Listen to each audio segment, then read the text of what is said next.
back's up against the wall, just know you got a place to stay. I know sometimes it gets hard, but all you gotta have is faith. If you can rise to it, you can rise through it. If you can rise to it, you can rise through it. Hey, what's going on, family, and welcome to another edition of the Rise to It podcast, your home for personal and professional development. My name is Jonathan Hernandez, a.k.a. the letter H, and today we got our boys. We got Mr. Jason Chance, Mr. Andre Covington, Mr. Frankie Leal. How you guys doing? I'm good, man. Great. Good. Excellent. Good. Thank you. Excellent. And the events that we've been doing are excellent. So do you want to talk about that, Dre, Frankie, Jason? I know we've been everywhere across Central California because we always represent Central California to the fullest, but do you want to give some school shout-outs or talk about your experience? Oh man, Reedley College. Let's shout them out. Yes. The participation for everyone who came through. It's for me. It's just been eye-dropping experience as far as the give back.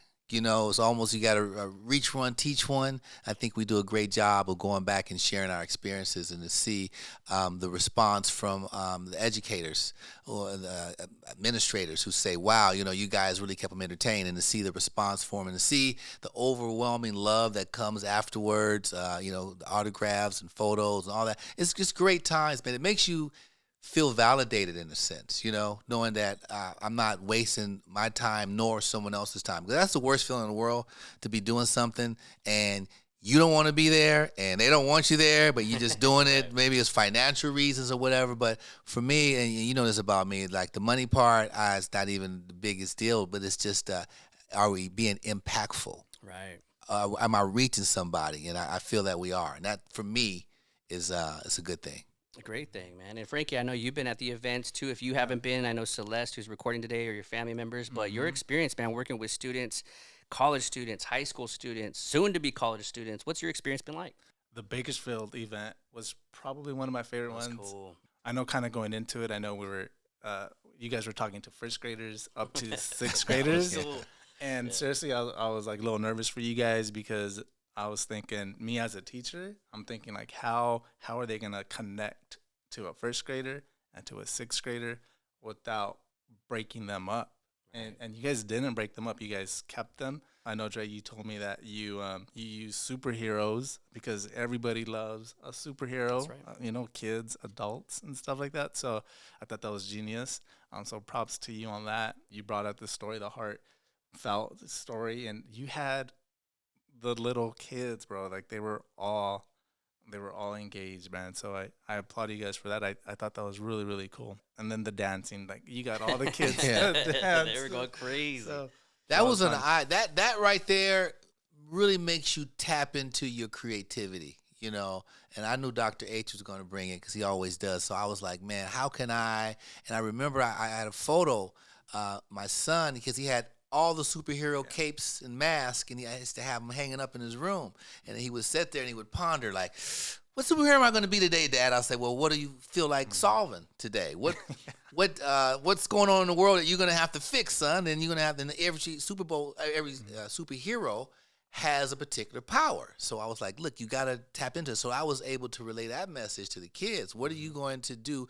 What superpower will you need to tap in today? And Spider-Man had this gift, and Superman had this gift, and Batman had this gift. And you never know when you may have to be intellectual like Batman, or have to use your strength like Superman, or be cunning and witty and quick like Spider-Man. So you can tap into each superhero. So don't let anyone tell you you're just one hero. You can be them all, but you can be them all at different times. And I think that message kind of resonated with the kids, man. It was amazing. It was amazing. I walked out feeling like a superhero, but I was Thor. I think the kids walked out feeling like superheroes. Like, it was fun. Jason, what's been your experience, man, watching all these events, seeing all the emails come in, all that good stuff? Seeing you guys at that event did look really cool. Unfortunately, I was speaking with a group of adults that same day, so I wasn't able to make that event. That's right. But it seems like we're kind of moving around, man. It seems like the team's moving out to a bunch of different areas right now, so it's kind of awesome to watch. One thing, before jumping into all the events, I did want to bring up, John, is I did want to kind of swing it back your way and have you kind of talk about the keynote that you did. That's huge, man. It's a huge, huge deal. I don't even want to mention too much about it. I'd rather hear it from you, but I definitely would say let's hear about that because that was a big event. Yeah, that was at a CSUB, and I was extremely honored. I got the call, I believe, about 2 weeks before the actual graduation ceremony, and it was the Chicano commencement. And so I had to check my phone and make sure it was the right number, that I'm talking to the right person at CSUB, man, because being a graduate alumni from Fresno State, you know, I know how they get down for the commencement, for the Latino commencement, and it is a party. It's a fiesta. And so to have the opportunity to go speak at CSUB, that was my first time actually on that campus. And then we were actually there with the little ones and doing that summer program. But that was a great experience, man. And a lot of people were asking me, like, are you going to be writing a speech? And I'm like, no, man, like, you know, I write some notes. You know, I think we all do when we go to different events. But for me, it has to come from the heart, you know, because just like faculty, teachers everywhere, professors everywhere, man, this could have been in an email, right? So I don't want to just read that, you know, content. I don't teach public reading. I teach public speaking. So I just treated it just like any other Rise to It event, man. And the students, the response was overwhelming. I almost teared up, man. I talked about my grandparents and the journey that they, you know, really paved the way for me. You know, my parents paving the way for me. And so, you know, talking to those first gen students was a great opportunity, man. It was great. It was Seemed awesome. great, man. It did. I like that you said that. A lot of times we just bring notes. Very few notes sometimes. And the reason for that is that you guys could all see just from the shows that we've done. A lot of times when we get there, man, things change. And you have to wing it. And that comes with being a professional. We sit at a table with professionals all the time. You guys are awesome. And with me and John, we don't worry about nothing when it comes to our team, because we know that if something does go wrong, something changes at the spur of the moment, we're all professionals and we can handle whatever that change is. So being able to do that, I was going to ask you, man, what do you do to prepare for something like that? But you kind of hit it on the head, man. You speak from the heart, take very minimal notes, and dive in, man. You know, fully prepared. Fully prepared. So, And I would say, definitely cool. you know, that phrase, that wing it, you know, my students are like, well, I'm just going to wing it. And I go, we'll see how that's going to work out for you. Because I'm sure Dre's tried to wing it for several comedy shows until, you know, still to this day, I see Dre practicing before, you know, he does his comedy thing, or speaking especially. You know, we did an event at West Hills. Shout out to J Prez. Yeah. I was looking for Dre because he's on in 5 minutes, and he was in their weight room lifting weights, man. And I'm like, okay. But I can see he's getting into his zone, and I see that same zone from public speaking now, doing the motivational speaking thing, to comedy. I see him doing that, just getting mentally prepared. I'll do push-ups. I'll do I'll sit and I'll just meditate with my eyes closed. What it is, I think, when it comes to speaking and stand-up, if for the crowd, if it looks like it's so scripted, it's almost like you can lose them a little bit. You know, it's almost you're robotic. I think what it is to have, for me, my script is very simple. My first 2 jokes are interchangeable. It depends on the crowd and what this one's going to be a little funnier than that one. I may need to hit them real hard depending on who I'm following, or I could come in a little lower and slower. So maybe I'll do this one. And then after that, for lack of a better word, I am winging it, but I'm winging it with structured material that I've done. And if I find a moment to interject some improv, I can inject the improv, follow it up with some material that's already done and in the can. I know it's going to be there. So it really looks like I'm winging it. And when you're doing that, and it looks like it's off the cuff, man, people are mesmerized by it. They're like, dude, when that one lady said that and you had that quick comeback and you hit her with that, I was like, I almost fell out of my seat. How do you think of stuff that fast? Well, there was a similar lady like that in Oregon about a year ago who said the same thing, and I was able to hit her with that, and I remember that. So whenever it happened again, you can always pull from that. So I think when you go in prepared, knowing, because we're professional what we do, and you make it look easy, doesn't mean it is easy. It's just anybody who does sports, anybody who raps, you know. I was just about to say that. Yeah, when you make it look easy, what do you go like, man, that dude came off the dome like it was nothing. He just freestyle. But people don't realize most of the freestyles is already something they thought of. You know, and they just find different ways to put it in there. It might be 40% already stuff that it's in their head, and they may put another 20% of improv with it, and then put some tags on it that they've already done before, and it looks like it's a full freestyle off the dome. And you just super impressed with that, but they're like, yeah, they don't even know. They wouldn't know. And you know what, man? You're right, Dre, because I remember back in the day when we did a lot of really big concerts, a lot of big shows, the more intimate shows, they would always say, oh, freestyle, freestyle. Well, by the time they ask you to go on stage and freestyle, you've already seen the guy with the green hat, You already seen the girl with the purse, the Louis Vuitton purse. You already seen this guy over here with the funny purple pants, and I'm gonna go ahead Got and material. yeah. And when you start rapping, they're like, "Oh man, how did he rhyme the funny purple pants with the Louis Vuitton? This person got it going on with the green hat and this and that." And they're like, "Wow, that was awesome! It all came off the dome. That was just crazy." But it was all preparation. Preparation leads to perfection. I'm huge on that, man. So it's not so much wing it, but it's like you said, you bring enough notes to make it look like you did because you're that good. You bring enough material, you're ready for it, you're that good. Yeah. And even Frankie, with your profession, what you do with the videos and all the cameras and all the photos and everything, we don't see what actually goes into that. So we see it as Frankie's winging it, but really you put 2 hours of preparation into it before you even got there. Not only, yeah, you're right on the 2 hours, but not only the 2 hours, but the experience overall, the years that we all have into our craft. Right. You know, like Andre, like when you're up there, yeah, just kind of freestyling. I've seen other comedians kind of do the same thing where they tell the audience to say a word and then they come back with something funny related to that word. And the crowd is like, oh, yeah, they're all amazing stuff. But I'm like, this person's been doing this for years. And so all of these words, they've all heard the words. It's nothing new to them, but it's the experience and the years behind it, and the hours behind, like the craft, you know, what makes is great. Like when I started taking pictures, it was just hours and hours of knowing the settings and, you know, the f-stops, shutter speeds and all this stuff. And that was really hard for me to learn. But it just took hours and hours and hours of practice. And then it becomes a little bit easy. Talking about that mesmerized audience, I want to give a big shout out to Burton Unified School District. Heard. They made us feel like rock stars from beginning to end. I mean, we were signing autographs. We were signing some kids' Crocs. So if that mother needs to contact us, and we'll definitely afford some, buy some new Crocs. But shout out to Sergio Mendoza, superintendent of Burton Unified School District, but also Casey Rangel, principal of that middle school that we were blessed to be a part, man. And Awesome lady. I mean, again, just the high energy. But what I noticed from that, and me and DJ Sal, you couldn't be here today, but shout out to DJ Sal. We noticed that she had the entire administration watch and participate in the event that we were at. And that was a game changer. That's an event I'm going to remember for a very long time. So shout out to Burton Unified School District in Porterville. Man, yeah, we got to get some of that love. They got something very special going on. I know Dre, I mean, he had like a whole swarm of students around him taking pictures. I think my mom got in one picture. I was like, yo, mom, just moving kids, right? But what I noticed in that event and what I've noticed about the several events that we've done just in the past several weeks were students coming up to us. Of course, they like the humor that we incorporate, our stories, our narrative. But they kept asking us kind of the same question. How do I get to where you are? Or what would you recommend for success? And so it got us thinking, me and Jason were talking about this.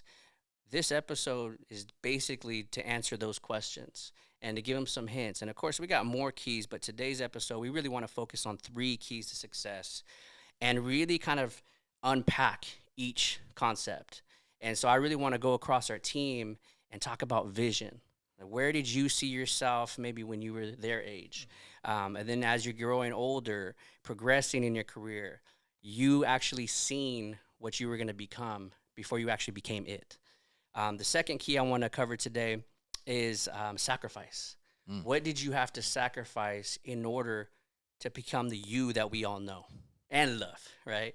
So number 2, sacrifice. And then we want to end the episode on environment, which is key.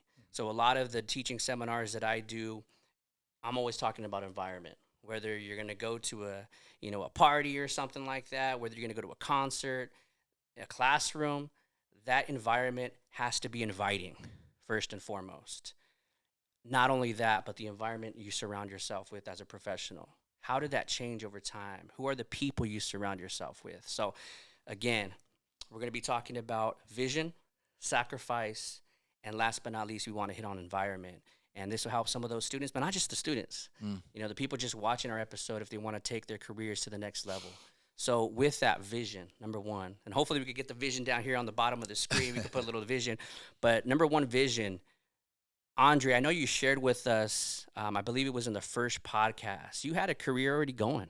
You were a mailman. I mean, a lot of people would die for that position. That's a great position, a set position. And you left it to chase and become who you are today. What was that vision that you had that nobody else had back in the day, but you could see it? What was that vision back then? Well, I think there are a lot of people who have they're visionaries, and then there's the vision. You know, I always had people say to me, even when I was working at the post office, I was 18 years old. You know, I was going to junior college, and I was like, okay, this is what I want to do. I'm gonna get. Then it was like, okay, this job kind of came and fell into my lap. You know, 18 years old, someone's gonna pay you $30,000 a year. You know, you're like, wow. At that point, you know, I'm rich. You know, in my mind. Yeah. So my vision at the time was to be the best letter carrier, then to go into the other side of it, being an inspector. You know, I was going to go back to school, be an inspector, and then kind of put the suit on and walk around and check all the different stations, make sure everyone's doing. Because I saw those guys. I said, "Who's guys in suits?" They said, "Those are inspectors." Like, oh, how much do they make? And they're like, "Well, they make like $80,000." I was like, "Oh, okay, I want to be that." But something happened. You know, hanging out with people and hanging out with adults, because I was a kid.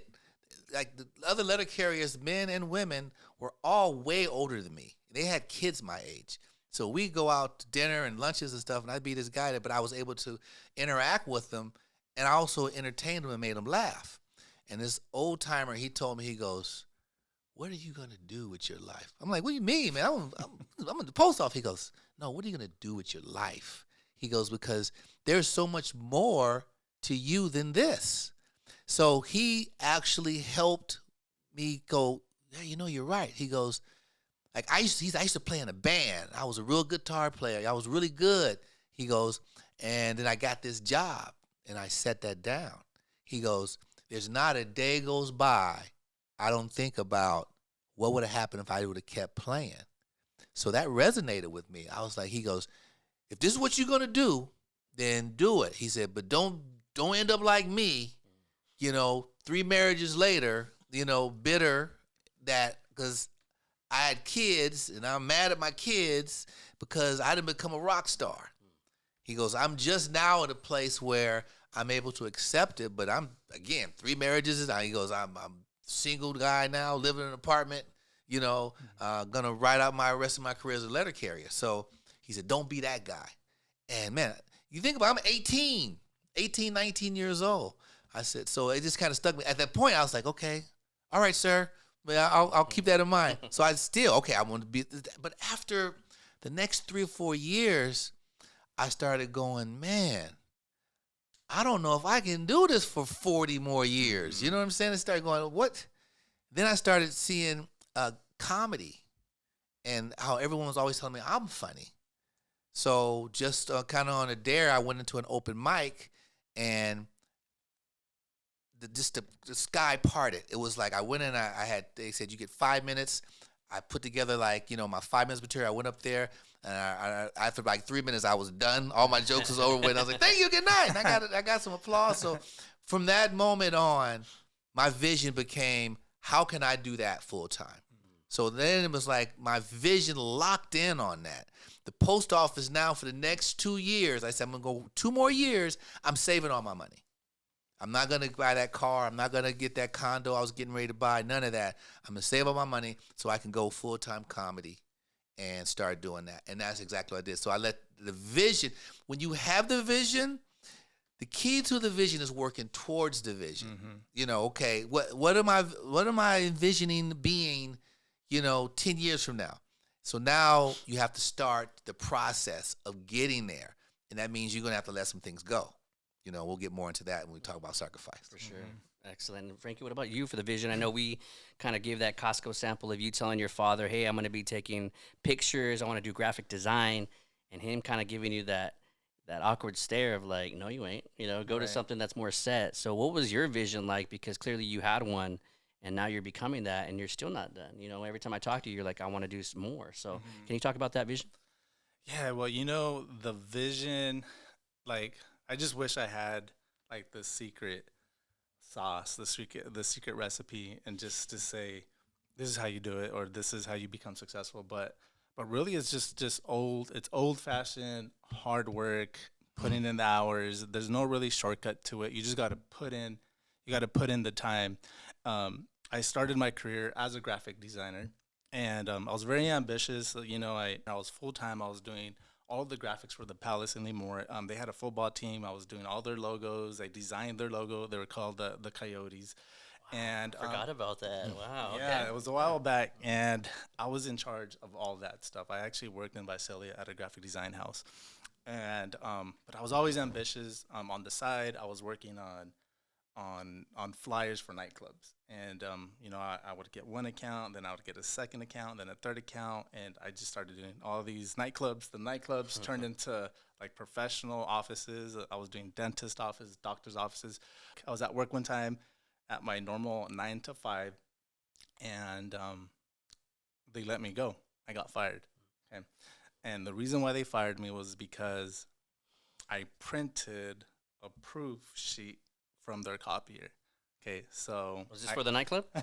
this I don't remember what client it was for, but it was one of my side clients, right? And I printed the proof at their work. And you left it in the printer? I left it in the printer. I went to lunch, came out. My manager picked it up, looked at it. This isn't ours, right? This isn't the Palace. Got a bootylicious party going on right Right. here. What's this? Okay, right? So I come back from lunch and, hey, thank you, but what's this? Oh, well, this is what I'm doing. I have a kid on the way, and I need more money, and, you know, so this is what I'm doing. They said, thank you, but we can't have that here. And I said, okay, thank you, I understand. I picked up my stuff, and I left. Okay, so mind you, I had, you know, wife.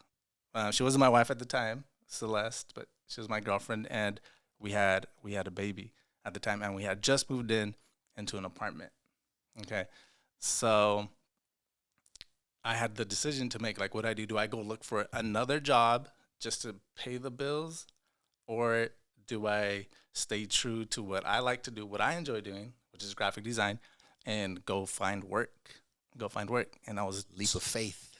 leap of faith for sure. I was about 22 years old, with rent due at the end of the month and a baby.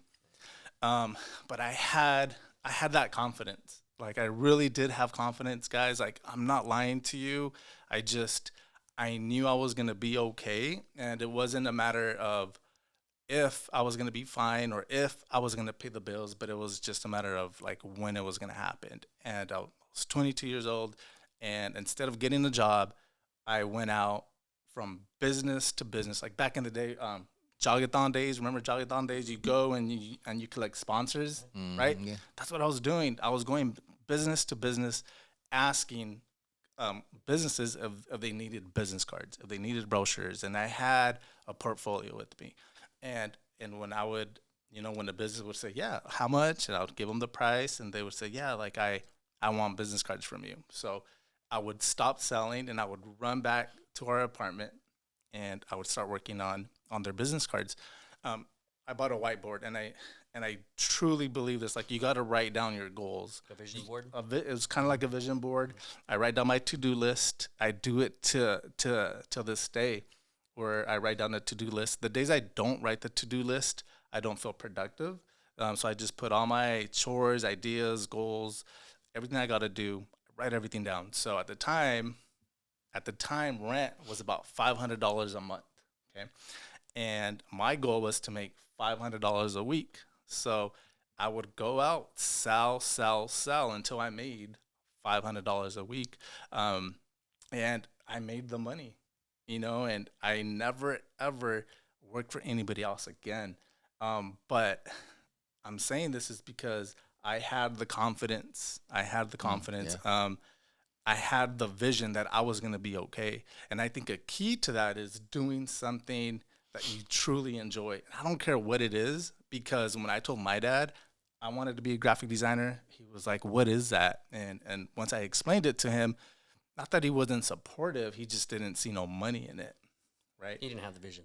That wasn't his. He didn't have the vision, and he didn't grow up knowing what a graphic designer was. I mean, this this man's from Mexico, and I didn't know what a graphic designer was until like my senior year of high school, when somebody came in and spoke to us and taught me, educated me on what graphic design was, you know. So once I saw that, I was like, that's what I want to do, because to me, that wasn't work. It's just playing on the computer, just doing graphics on the computer. That's fun, you know. So I wanted to do something that I enjoyed. To me, was just having self confidence. Like really, I think that's what it is. Is if you want to be successful, you just got to believe it and just really know that you are gonna get there. No, that's a great story, Frankie. Like I didn't know a lot about the Coyotes, and man, it brings back a lot of memories. But me and you talked, I believe it was yesterday, about how every single member on our team, and this is not to be braggadocious, but we want to help people because we're presented with certain things in life where we think that's it. Maybe it's a 9 to 5, like you worked. Maybe I mean, I think all of us have worked a 9 to 5. I know Dre gave up his 9 to 5 to pursue comedy, but many kids are growing up to think that is all. You're supposed to work a 9 to 5, even if you absolutely hate your career. Maybe it's not even a career. Maybe it's a job, which is even worse, right? And that's that one set income. And maybe you have maybe some parents that are saying, well, you got benefits, so just write it out. And so we were kind of like, the devil's advocate of like, well, we don't want to do that. And so we're going to do everything we have to in our power to do what we really want to do, which Frankie did, which Andre did. I mean, you think about the streams of income every single one of us have. It's not just one thing, but our gifts have led us to other things. So Dre's comedy led him to the radio. It led him to motivational speaking. It led him to traveling all over. I said the country last time, all over the world, all over the globe, right? So I mean, I couldn't deliver the mail all over the world. right. There was no gig there. Right. I mean, every single one of us, and what I'm finding, and we'll get to that in an environment, the people you surround yourself with in that environment, they all have different streams of income. And it's not really about the income for them. It's all about the outcome. I see those same people giving back to the communities. And so, Jason, I know you've been part of Rise to It for several years now. You're also kind of in different pockets, in different lanes. And that's how we met, was through music. But can you talk about that vision of what you wanted to do and how you wanted to lead people and your style in doing that? It wasn't just one thing, not a one-trick pony. Still not, man. It's still not one thing. I'm getting tired, though. I'd like it to be one thing soon. I had to make changes, whereas you guys made changes to chase a path that you wanted to be on. You said you stopped working, said, you kind of forced to stop working, but it worked out perfect for you. And then Dre said, you left doing mail so that you could go pursue your dream. Mine was a little bit backwards. So I was living the dream. And I remember the day when I kind of had to make a decision, whether I was going to keep chasing music or if I was going to decide, hey, look, I got to grow up. And through growing up, chasing a dream is, man, that's what life is about. But I also had a daughter at the time. And I remember, man, I was opening for E40.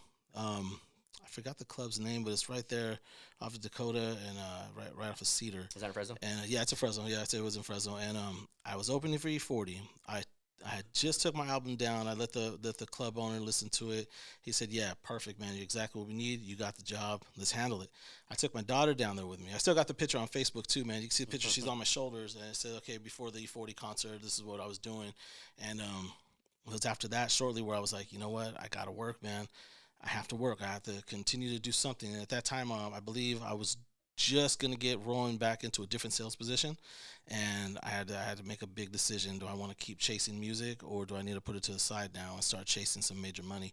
And chasing major money is what I needed to do, because that baby ain't, they're not cheap, man. I got 3 of them now, so it's a good thing I did make that decision. But so what I did was I just kind of dedicated myself more towards sales. I've been a sales professional for over 20 some years now. I've been a sales manager for over 10 years now, and I've been managing a big team.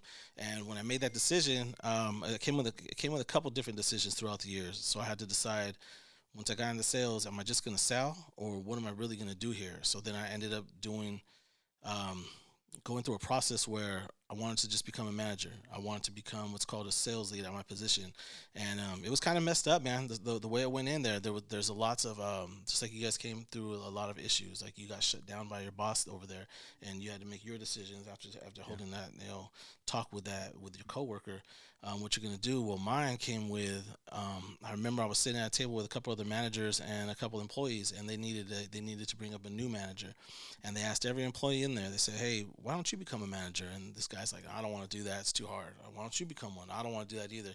Why don't you?" Nobody asked me, man. And then I stood up and I was like, "Hey, I'll do it."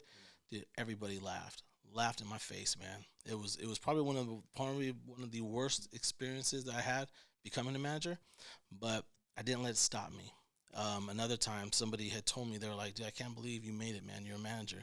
Once I made it to there, and I was like, "Why couldn't you believe it?" He's like, "Because when we hired you, we actually placed bets that you would be gone in 90 days." I'm like, "Dang." All right, so within that same job, though, the same place, I've been there for over 15 years. We're going on 15 years. So it's been a long run, but that just goes to show that it's not an easy path, whatever we choose. Like with you, Frankie, I love the fact that you mentioned the hard work of having to go knock doors, because nowadays kids don't have to do that, man. They just get on the internet, they type it in, and they find those jobs, and they don't have to do the street work anymore.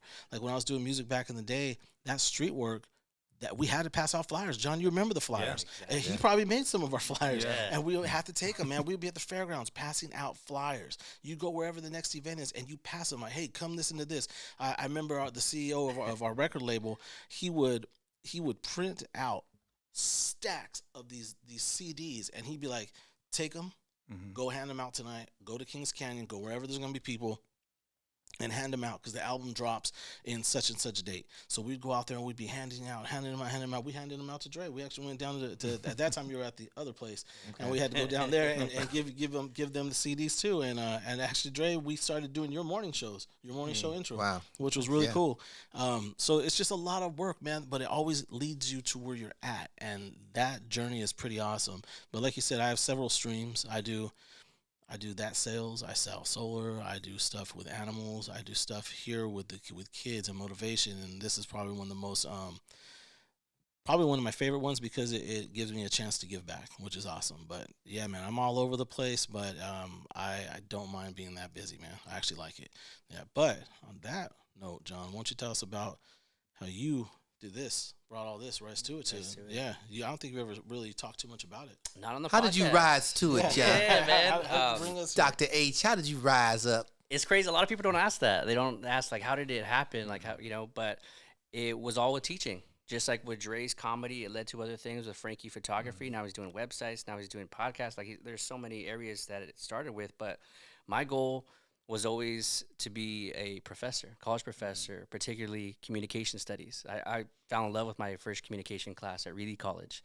And so when we go back over there and do events, it's amazing for me, that experience, that I tap back into the past of like, man, I was here walking on campus. But so when I heard about what it took to become a full-time community college professor, I knew it wasn't going to be easy.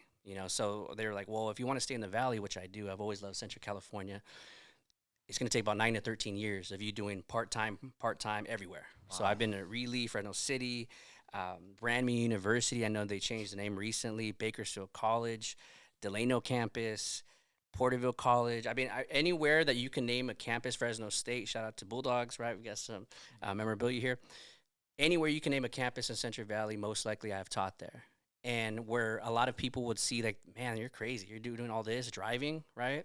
I never thought about it like that. I never questioned myself. It was always about that vision, because I knew, just like Andre, he brings the energy, just like Frankie, just like you on stage, I knew every single time I took my little Toyota Corolla out, I'm going to be lighting it up like I'm doing a concert. So I imagine myself, my little Toyota Corolla, like a tour bus. And so I'm going to Fresno City right now, and I'm ready to light it up. Like, let's go. And so I blast that music. I knew the vibe that I wanted. I knew the environment, which we'll get to in just a bit. But I knew all of that coming in. I knew what it was going to feel like. But what I tell my students, and what I would tell everyone that wants to get into their dream career, when you actually experience it for the first time, and it's better than what you imagined it to be, and Dre, you probably, when you hit that first, laugh, and then when you put the whole show together and you're like, man, I killed it. I know you're humble, but when you kill, you have a great audience. Oh, yeah, no doubt. You're just like, this is better than what I even imagined. And so when I had my first class at Fresno State, that's when I knew. I was like, this is something, that I want to pursue. And then I had people believe in me. We could talk about the haters. We all have them. But I really want to focus on those people that really helped me. And so over time, the professors would come in and evaluate me, and they're like, "Man, you speak a lot of slang. They understand it. I'm from the East Coast, John, so I don't really resonate with a lot of the things you say, but they get it, and they're in your class. So, I'm able to use my language. I'm able to authentically be myself. And then once we seen this one speaker that came from the East Coast to Fresno State, long story short, one of my professor buddies was like, bro, I've watched you. I've evaluated you like several times. You could be doing what he's doing. And I was like, no way. He was like, dude, I see you in your classroom. You're a storyteller. You bring this textbook to life. And every great educator is going to be able to do that. Every great comedian is going to be able to do that. Just an easy scenario, but you could paint a picture. You're a Picasso with your words. You should look into doing that. And then once that national attention hit, in 2014, 2015, it was when you contacted me. That's when all these colleges, universities, businesses, elementary schools, they were inviting me to speak.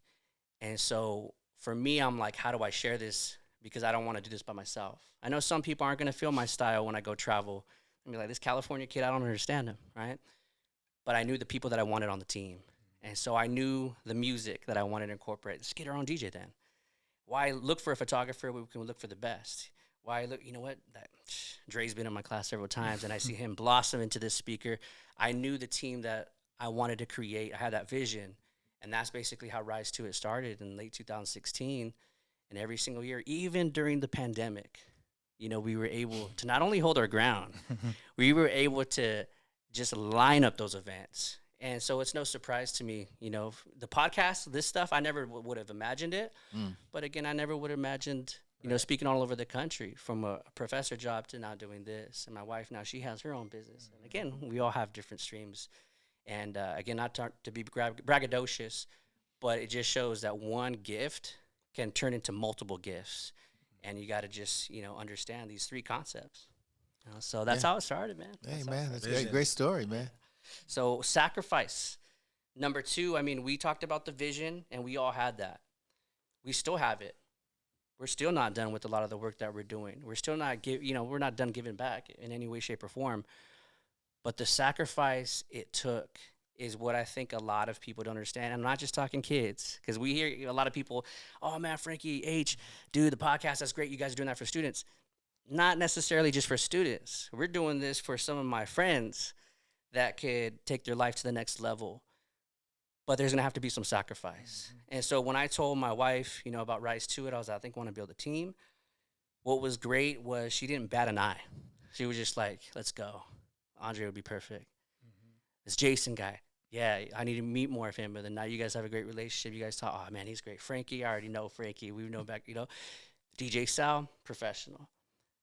The sacrifice it took was during my degrees, going to grad school, it's time away from family.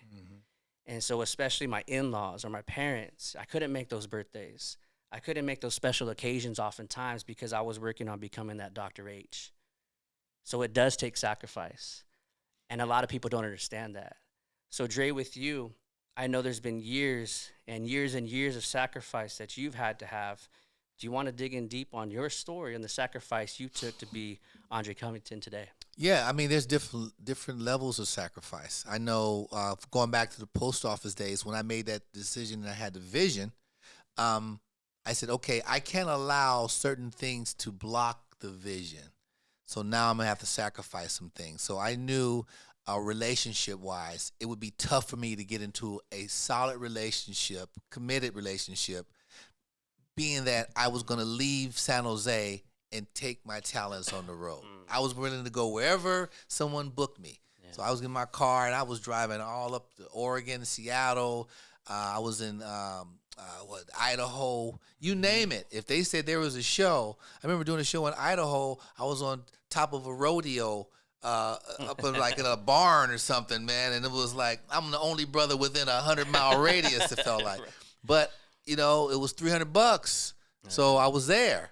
And I had to sacrifice the relationship side. Okay, then, you get to a certain level, you're sacrificing, you get into a relationship. Now you're sacrificing time with that person. You're a little more established now. My first marriage, it was tough because now I'm really popping. So I'm in demand. I'm like 11 television credits. I'm getting them back to back to back to back, and like I'm getting booked. I'm leaving every weekend. I'm on the road. I'm jumping on a plane. I knew LAX like the back of my hand. I was like, there's a back street, go that way. So I'm leaving. So now it takes a toll on your relationships. Then you start to have kids.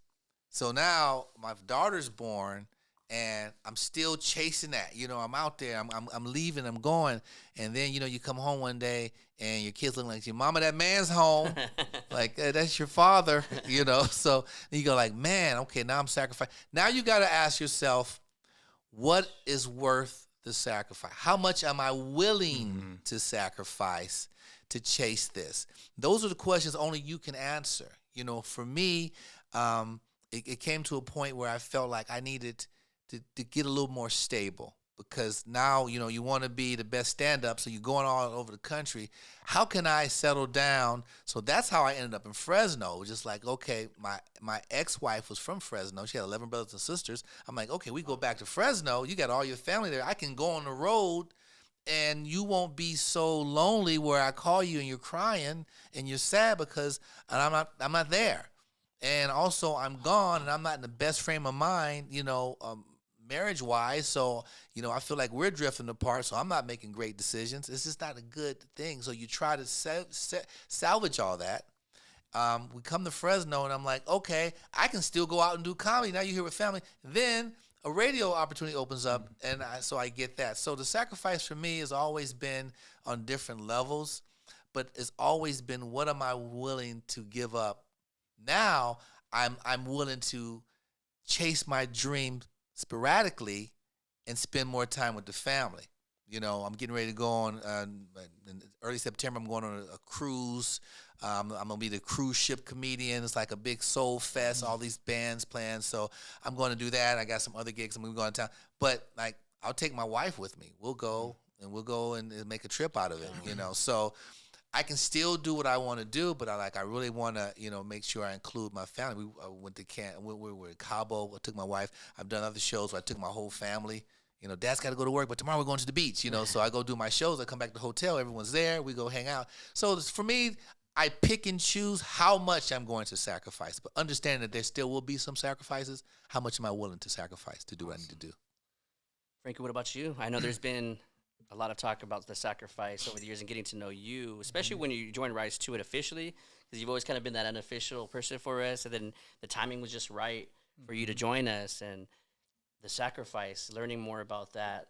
Can you touch on that? Yeah, well, I think that's the part that people ignore, really, is the sacrifice part. Because if I'm just being honest with you guys, taking pictures, it's not that hard. Like, I can give you my camera and I can show you where the shutter button's at, and we can all learn how to take pictures. We can all go on YouTube and we can watch videos on how to take pictures, studio lighting, dramatic lighting. It's all there. I feel like people ignore the sacrifice part, and that's where people might fail, because it's a lot of long days, getting up at 7 in the morning, 8 in the morning, and getting to your grind and working and committing to your craft. And when I say commit, that means 24/7 commitment, where I've seen friends come and go who want to be photographers, but going to that party is more important, and now they don't wake up early to get that project done. Driving to LA many times for sometimes free photo shoots, where I explain it to people and they just don't get it. Why? Like, you're crazy. Do you know how much gas costs? But it's having that vision and knowing what this photo shoot's going to do for me, the value that it has for me, and just knowing the value, right? Having my wife, major support system, with 4 kids, it would literally be impossible for me to travel. So when our kids were little, Celeste watched all our kids. She gave up her job to watch our kids. So even when I'm out and about, she's delivering product. But she sacrificed her career pretty much. She pretty much put her career on hold so that I can go do what I wanted to, so I can go play, so that I could go have fun. Because if you tell me, do you like taking pictures? I'm going to say it's not even a job. It's not a job. I get paid to do what I love, pretty much. But I feel the sacrifice is the hardest part, and a lot of people don't want to give up maybe they have a habit, whatever their habit is, but that habit may take away from the craft, and you got to give this your all. Like you really do have to be obsessed with the craft. I'll say it like this: the more fun the job is, the harder it is to get into. Okay, how fun would a rapper be? Like, if you want to be a rapper, like, how fun would that be? Or a professional baseball player. I wanted to be a basketball player. That was fun to me. I wanted to be a professional basketball player, but I didn't commit like how I should have. But the funner the job is, I just feel the harder it is to get into, and the more you got to put into it. And I think Kevin Hart has a saying, like, everybody wants to be famous, but nobody wants to put in the work. Nobody wants to put in the work, and that's true. It's you got to go through the sacrifice, and whatever that is. We all have different sacrifices. You have to go through those sacrifices to get what you want. And if you want whatever it is you want, if you want it bad enough, you're gonna go through the sacrifices. And I don't think they're gonna be. It's not gonna be as hard for you because you're doing what you love, right? Like, I don't mind putting in the thousands of hours because it's like, at the end of the day, I'm doing something that I like. Getting into the doctoral program for myself, the coordinator at that time, he got us at a meeting, and we didn't know each other. And shout out to my cohort, like, we all keep in touch. Like, we're almost like the Rise to It family. We still text each other happy birthdays, and we're still in that group text. And there was 20 of us. And the very first meeting that we had, the coordinator brings us in, and he talked about sacrifice. He goes, "You guys are limited percent of how many people, especially coming from the Valley, that are going to be hopefully." And he said, hopefully, doctors in several years. He goes, "This is just the first day, but I'm here to tell you, there's going to be some of you that don't make it out with your relationship. If you're married, some of you ain't going to be married coming out of this. Your mental health is going to plummet." And he went on a whole list of things, and some of us were like, "Dang, talk about an introduction. Go home now. I'm ready to speak I up." quit. Right? And he goes, "I would recommend talking to a therapist immediately." Wow. And for all of us, we're looking at you like, whatever. By the end, almost close to graduation, almost all of us had a therapist. There were some, people, unfortunately, their marriages didn't work out. The sacrifice that it takes, it's easy to say that, but to actually do it, like you guys have done, or the successful people that we've already had on our podcast and are going to continue to have on our podcast, they go in depth about the sacrifices they have made. But they also talk about our number 3, which is environment. Every single guest that we have had on, and will continue to have on the Rise to It podcast, surrounds themselves only with the VIPs. And I don't mean this by a monetary deal. I don't mean this by a braggadocious or like I'm hanging out with this person. They truly are about giving back to the community. Every single guest we've had thus far has talked about it, whether they're president, whether they're on TED Talks, on Forbes. We've been blessed to have incredible guests thus far, and we're going to continue to have that. But I think that's a testament to who we are and who we want to surround ourselves with. And so some of the seminars, and you guys have probably heard that, me talk about this, there's a difference between pigeons and eagles. And the last time I checked, they don't hang out, right? And so, Jason, to talk about that number 3 key, environment, what's your perspective? Because I know you get a lot of the emails. You communicate with a lot of people that hit you up about Rise to It. "Hey, man, can you put me on the next show? I've been speaking." Can you give your experience about the number 3 environment of who you see yourself hang out with nowadays, and just the success that you've had from changing that mindset and changing the group of friends that you have today? Yo, John, there is that saying, man, where they say, basically, you are who you surround yourself with. If you take 5 homeless people and you start hanging out with them, most likely you're going to end up homeless. You take 5 successful people, hang out with them all the time, you'll most likely be the 6th successful person. I strongly believe in that, man, and it's real. If you jump into the emails, those emails, man, and nothing but respect for anybody who reaches out, because all they're trying to do is basically try. Sure. They want to know, and they want to know what's going on. And man, when we hire for positions, and we're packed now, we don't really need nothing now, but when we sat with a few people, man, and you'll remember them. And no negatives, never negative, because they tried. But I think strongly what happens, man, to a lot of these people when we interview or they try to come on and they try it out for a minute, is they realize that they want to stay at a mediocre level because they're comfortable there. They look great at mediocre. So if they were part of a mediocre team, they would look like the MVP of it. But when you put yourself around 4 or 5, 6 MVPs already, you might not look like you're the MVP anymore. Let's go. We gotta get some bars on that. So they got to catch up. And what happens with that is their mediocre performance scares them off. They don't know how to handle themselves around professionals. So when you put yourself in a room full of professionals and you are not one yet, you can't get scared of that. You have to stand there and say, hey, you know what? I'm good because I got professional to learn from. It's kind of crazy too, man, because like we were saying, if someone really sat with us and said, hey, you know what? I'm going to learn each and every one of their traits. I'm going to pick up something from Dre. I'm going to be so funny after I talk to Dre for the next 2 years. And I am going to do what you said. I'm going to study you too, but I'm also going to study you. And I'm sitting with a communications major with Dr. H. Come on, man. You're in the presence of someone who can teach you how to speak properly, who can teach you how to go and move forward in life through so many different levels. If you sit with me, I can teach you how to make money. I can teach you how to save money. I can teach you how to manage. I can teach you how to lead. And none of us are like jerks about it. You know what I'm saying? Like, we're all super humble, man. And I just think that a lot of those emails, those people got a little more scared off before they actually put their time into it because they weren't ready for a professional environment like that.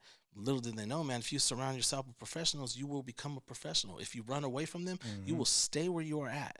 A lot of them come into the game with a high school mindset. A lot of people, man, will get stuck in that high school mindset and never allow themselves to leave. They just stay there because, like that great quarterback who was awesome in high school, who married that cheerleader, but didn't do nothing after that. What did they talk about when you ran into them? Hey, so-and-so. Hey, buddy, remember? Yep. Boom, fourth quarter. That was me, man. That was me. And they're like, yeah, that was you. I'm 42 years old, bro. That was you. Hey, you were number 42. Cool, man. And there's nothing else to them, though. And that's what's sad, man, because they didn't want to do better for themselves or surround themselves with a winning team. And that's what happens. Jason, I'm going to have to pick on your mom in a good way. So she mentioned my name because me and you, and I do have a tone, all right? Even though I'm like 5'5", I got a tone sometimes at like 7'5". And so, the wifey will remind me, and, sometimes students too, I'll apologize and everything like that. But there was one particular time we had a conversation, and we basically, like, we love each other. We're brothers. And because we're brothers, we're not going to agree on certain things. But you pretty much hung up. You're like, yo, I'm gonna hang up right now. Because next time I see you, John, I'm about to punch your lights out. I know what you're talking about. Yeah. But you talk to your mom, and so I appreciate Mama Chance. Talk about that, because what I realize is me hanging around nothing but Eagles now, they want me to level up. So the norm around me is just level up, bro. Oh, that was good. Dude, that was off the chain. But what's next? And so self-awareness is key for environment. What did your mom tell you, though, in that example? Because I'm going to talk to Frankie and Dre. When you were talking about going through your doctoral, how you were like, yeah, they talk to us beforehand, and they allow us to prepare ourselves mentally because we're going to need to get a psychiatrist, or we're going to need to get some help to therapy. That's why I pointed at you. I'm like, yeah, dude, I was your therapist for a while, man. I remember that. I was getting yelled at. And you'd be like, yeah, man, you know what? Blah, blah, blah, blah. And I don't know. I'm like, are you really talking to me though like that? Like, what did I do to you? So I remember the conversation because I was walking back and forth. I still remember the grass, the sidewalk, everything. And I'm sitting on the phone. I'm listening to you talk, and I'm like, dude, this guy's really, he's really trying to see how far he could push me right now. I'm like, all right, whatever, man. So finally we hang up, and I was telling my mom, and I'm like, yeah, I don't know how to take this. Like, this conversation was really weird. And she's like, okay, Jace, but was the tone in the voice, is he trying to basically come at you in a negative way or talk down to you, or is he almost like, is he trying to build you up? Is he trying to make you better? Is he trying to challenge what you're doing? Challenging someone's work ethic, man, is a great way to either make them very mad or to push them. And I saw that in you after she had kind of mentioned it. I thought about it. I'm like, you know what? I think with H, it's more of a challenge. It's more of a, dude, I love you, man. I need you to step it up. And it wasn't until that conversation, actually, man, where we made some things clear with position. It's like, dude, if this is the position that we're running, you got to play that position. This is like a sport, man. Exactly. We all have a position. And if my position is to get your back and put you in place and get you guys whatever you guys need when we're out on doing the show, or to follow up, run intros, whatever it is, you better be great at it. And that's kind of what you were saying, and I appreciated it, man. After I put it into different perspective, I had to think about it. Like, okay, look, H wasn't attacking me. H is almost begging me, like, bro, let's please, man, all get on the same level and step it up. At that time, you were about to lose it mentally. You were just like toasted, man. And then you explained also. I think you said you might have talked to Marty and your mom, and same thing, man. And it was like, hey, dude, I'm sorry, man. I was going through a lot, but dude, it was like night and day. Boom, the minute you passed it, and I told you would pass it. I was like, dude, it's gonna be no problem. How hard you work at it, you're gonna smoke through that thing like nothing, and you did. And then it was like. Like these angel wings came out your back, and you came down all peaceful, and you were just ready to just start a whole new happy life, man. And I think everything happens for a reason. So I was glad it happened. You know what I'm saying? I was glad that moment happened. I was glad that we see things through different perspectives now, and it just makes you stronger, man. If I would have hung up and never called back, it would have just been a waste. But to see it differently and be like, look, man, it was him more digging to try to say, hey, help me out here. And I think it's the same thing. Like what we call Dre. Hey, Dre, when you show up, man, let's do this funny, do that. Like, never take it to heart. We're never ever going to tell you guys how to do your job, but we can ask you to add some things to make it better, or to. I'll fight you, man.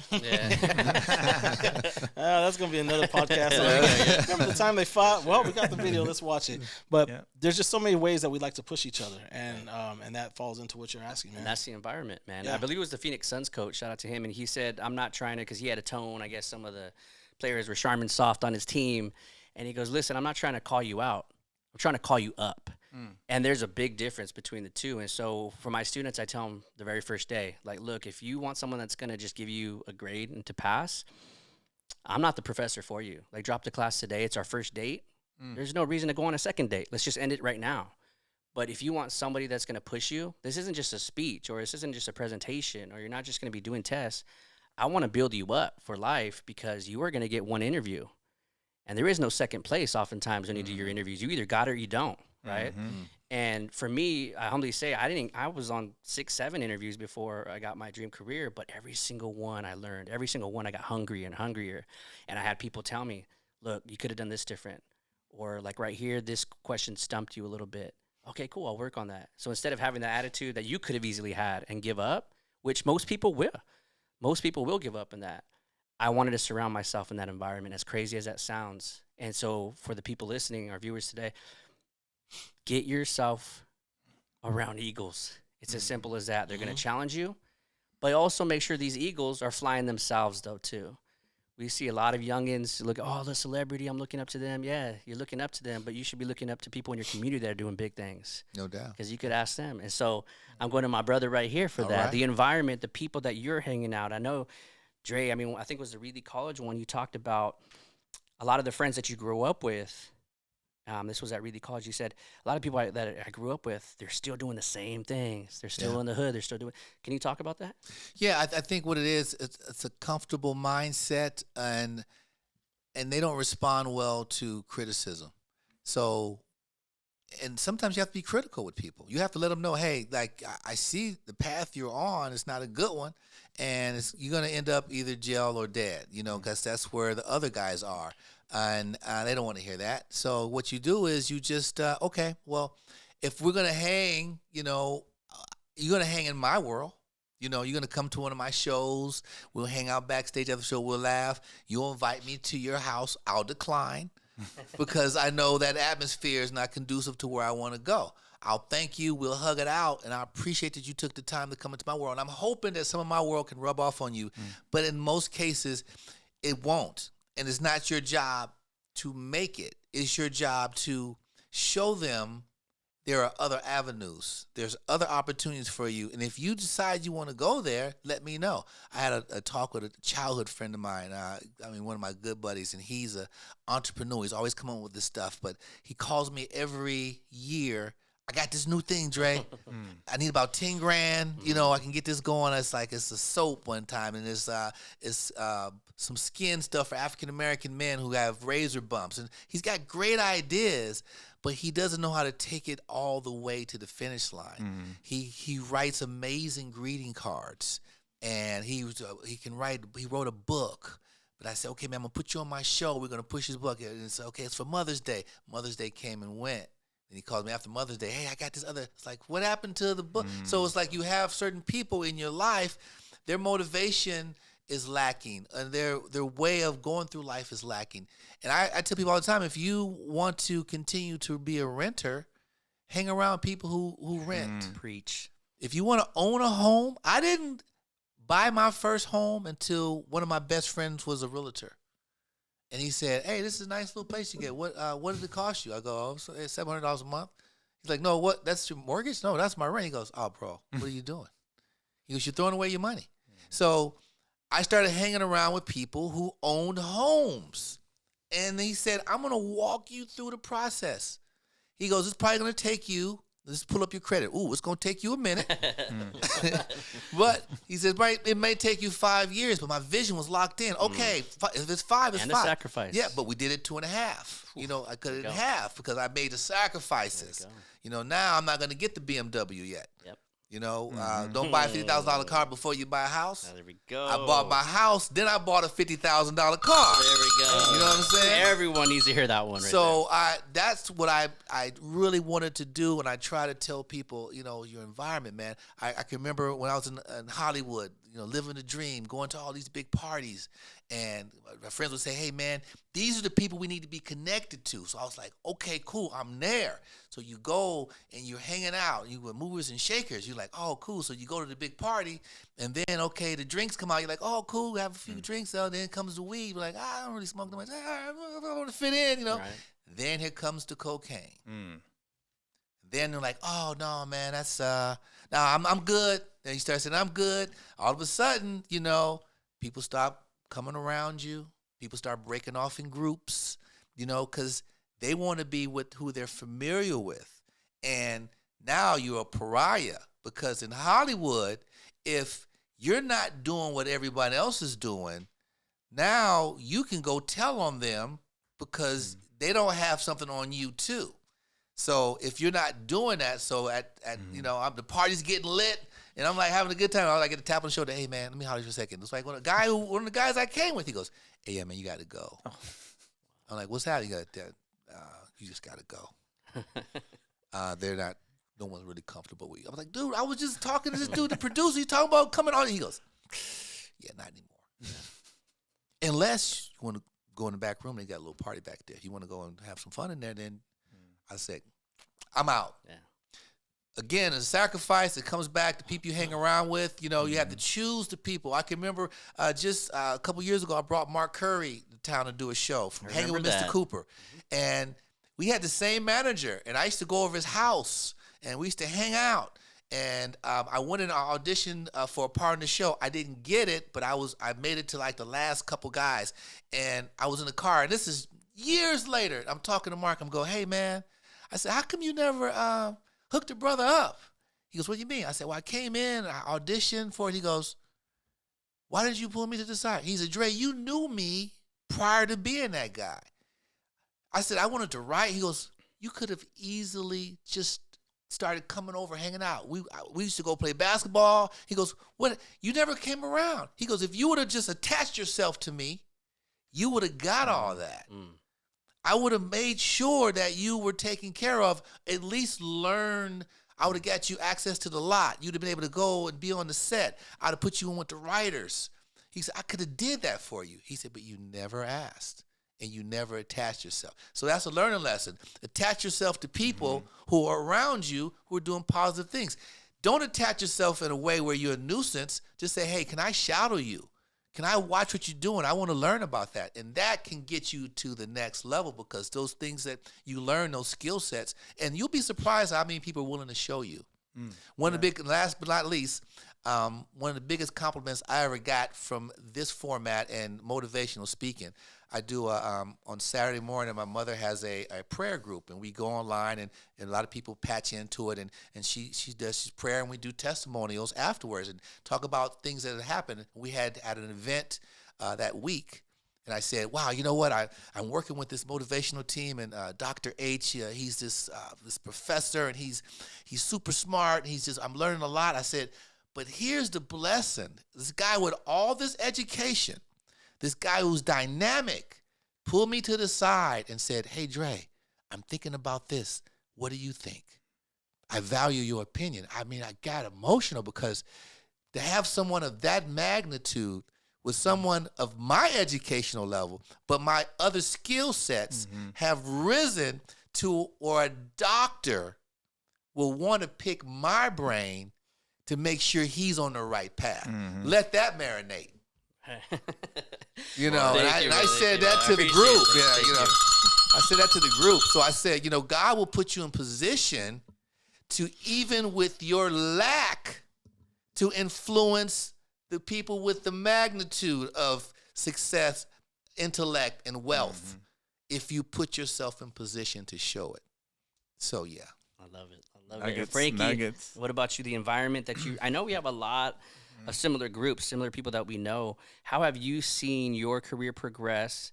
And with that, clearly the people that you hang out with are high quality, because everything's high quality every single year that you're putting out. I'm going to just take it back to like way back in the day, like elementary school, where I wasn't hanging out with the right people and I was getting into a lot of trouble. And, you know, I saw my dad stressing, my mom crying. Like, my dad literally left the country to provide for his family, where he left his mom, his dad, his brothers and sisters. And here I am getting into all this trouble and ruckus. And it wasn't because of me, but it was because of the people that I was hanging out with. Yeah. So as a little kid, I made that decision. I don't want to hang out with these people. They're good people, and I see them till this day, and I say hi to them, and they hug me, and we can chop it up. But as a little kid, I did make that decision, and I remember it, just meeting new friends in school and going a different route. So surrounding yourself with the right people, it's vital, because if I didn't do that from the beginning, I can tell you where some of these guys ended up, and some of them are not even here anymore. I made that decision, so it's important. And now, you know, fast forward to current, I mean, we do go to Hollywood, and I know, Dre, you mentioned the Hollywood stories. I haven't been that cool yet to go party with these people, but I've seen some of these comedians working, and a lot of these people are super talented, but they're not A-list celebrity, where they have that drive, they have that hunger, and I have that drive, and I have that hunger. So we just feed off each other. They want to make it as a comedian, and I want to make it as a superstar photographer. So we have a lot in common, and that energy, you can just feel it in the air. And sometimes that's my value. Sometimes I come home, even if the money that I got paid was just to put gas in my car. Sometimes that's all I needed to get by over here, to give me that motivation. And a lot of the times, even like those pictures, gets me a really, really big job over here because of the portfolio, right? So, but it's really important to surround yourselves with people that motivate you and inspire you, because it's contagious, and it'll just come into fruition for sure. Frankie talked about the vision, the sacrifice, and the environment. He understood that sometimes you're going to have to do some freebies. And I guarantee some of those freebie photography shoots that you were at, you felt like you got paid $1 million when you're driving home. Like, your energy is like through the roof. And then, like you said, you sacrifice, okay, I'm going to do this freebie, but I know my craft. I know my abilities, and I know it's going to lead me to money. And I guarantee you've had several events off of one event. And then probably a freebie event. All the time. Right? All the time. And so Jason and I, you know, and all of us here at the table, we hear people so much of like, I need to get paid, put me on. But they're not willing to do the three. The vision, they don't have it immediately. Sacrifice, they're not willing to do a freebie. And then third, the environment that they're hanging out with is people exactly like them. And again, just like kind of echoing what you said, Frankie, I'm not above anybody. Well, first of all, I'm 5'5", so I'm really not above anybody, right? But I could say hi, I could give you the peace sign, I could give you the 559 nod, if you will. But we definitely aren't going to go to Starbucks. We're not going to go to Hop. Like, I'm not going to learn anything new. And what I've learned over the years, doctorate or no doctorate, I always say book smarts and street smarts equals the real smart. All right, so I'm going to say that again to get in the spirit.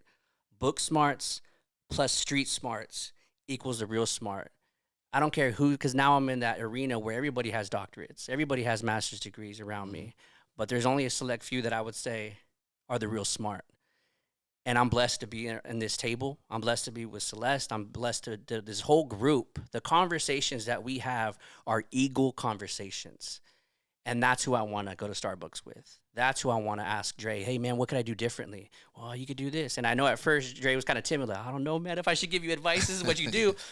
But I demanded that from him. I'm like, give me it, man. Like, I want to learn more. And what does Dre do? Every event, he comes to me, hey, man, what could I do better? What'd you think about this? I tried this new. Jason, same thing. We're not scared by giving that constructive criticism. And this goes for every age group. If you want to succeed, no matter what you do, embrace constructive criticism, but by people that have been constructive themselves. Because a lot of the times, a lot of younger folks, oh, man, I went to this person for advice. Oh, they have a business? No. Well, then why are you going to them for business? I'm the only one that does not have kids. You guys are most likely not going to hit me up and be like, yo, John, got some problems, man. Right. You know, I got some kid. I can't help you other than reading a textbook, right? Yeah. So you want to go to those eagles for that gold advice. Family, another great episode. We got to give a round of applause for you guys. Remember the 3 keys to success: vision, sacrifice, and environment. Thank you so much for joining us on another episode of the Rise to It podcast. 2 finger spread. Try your best to stay positive. And as always, if you can rise to it, you can rise through it. We'll catch you later.